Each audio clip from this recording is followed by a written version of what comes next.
الحمدللہ والصلاة والسلام علی رسول اللہ صلی اللہ علیہ وآلہ وسلم۔ ناظرین، رسول اللہ صلی اللہ علیہ وآلہ وسلم ارشاد فرماتے ہیں، جب رمضان کا مہینہ آتا ہے تو جنت کے دروازے کھول دیے جاتے ہیں، جہنم کے دروازے بند کر دیے جاتے ہیں اور شیاطین کو قید کر دیا جاتا ہے۔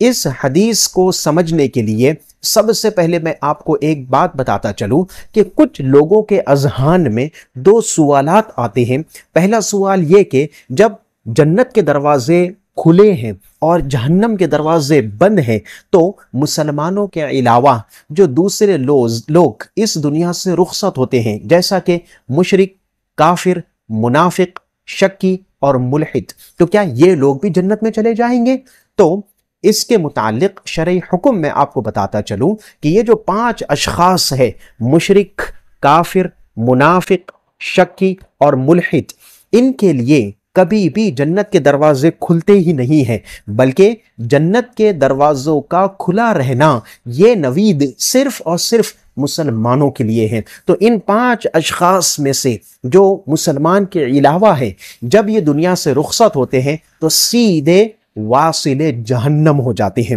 اب ایک دوسرا سوال بھی لوگوں کے ذہن میں آتا ہے کہ جب شیاطین کو اللہ تبارک و تعالیٰ نے قید کر دیا ہے تو باوجود اس کے بہت سے مسلمان رمضان کے مبارک اور بابرکت مہینے میں گناہوں کا ارتکاب کرتے ہوئے دکھائی دیتے ہیں۔ اس کی وجہ کیا ہے؟ تو اس کی بہت ہی آسان سی تشریح یہ ہے، آسان سا جواب یہ ہے کہ اللہ تبارک و تعالیٰ نے انسان اور جن کو گمراہ کرنے کے لیے صرف شیطان کو ہی پیدا نہیں کیا ہے، بلکہ شیطان کے علاوہ ہم میں ایک نفس ہے، جو نفس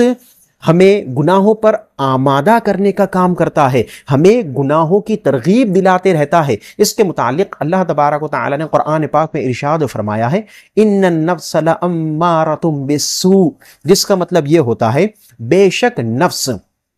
بڑے ہی برائی کا حکم دینے والا ہے۔ تو وہ مسلمان جو ضعیف الایمان ہیں، جو رمضان سے پہلے گناہوں میں اپنی زندگی گزر بسر کر رہے تھے، اگر وہ شراب نوشی کے عادی تھے یا چوری کے عادی تھے یا دیگر کبیرہ گناہوں میں ملوث تھے، تو اب بھی وہ نفس کے بہکاوے میں آ کر رمضان کے مہینے میں گناہوں کو ترک نہیں کرتے ہیں، بلکہ گناہوں کا ارتکاب ہی کرتے چلے جاتے ہیں۔ مگر آپ نے یہ دیکھا ہوگا اور یہ ہم تمام کا مشاہدہ ہے کہ جب رمضان کا مہینہ آتا ہے تو ہر طرف ہمیں برکت ہی برکت دکھائی دیتی ہے، ہر طرف ہمیں رحمت ہی رحمت دکھائی دیتی ہے۔ مسلمان کثرت سے نمازیں ادا کرتے ہوئے دکھائی دیتے ہیں، مسلمان کثرت سے قرآن پاک اور ذکر و اذکار کرتے ہوئے دکھائی دیتے ہیں۔ تو یہ جو نبی کریم صلی اللہ علیہ وآلہ وسلم کا فرمان ہے کہ جو جنت کے دروازے اس مہینے میں کھلے رہتے ہیں وہ مسلمانوں کے لیے نوید ہیں، اور شیاطین اس مہینے میں جب قید کر دیے جاتے ہیں تو ہمارا نفس ہمیں پھر بھی گناہوں پر آمادہ کرتے رہتا ہے، اور بہت سے ضعیف الایمان لوگ بھی اس کے بہکاوے میں آ جاتے ہیں اور گمراہی کا شکار ہو جاتے ہیں۔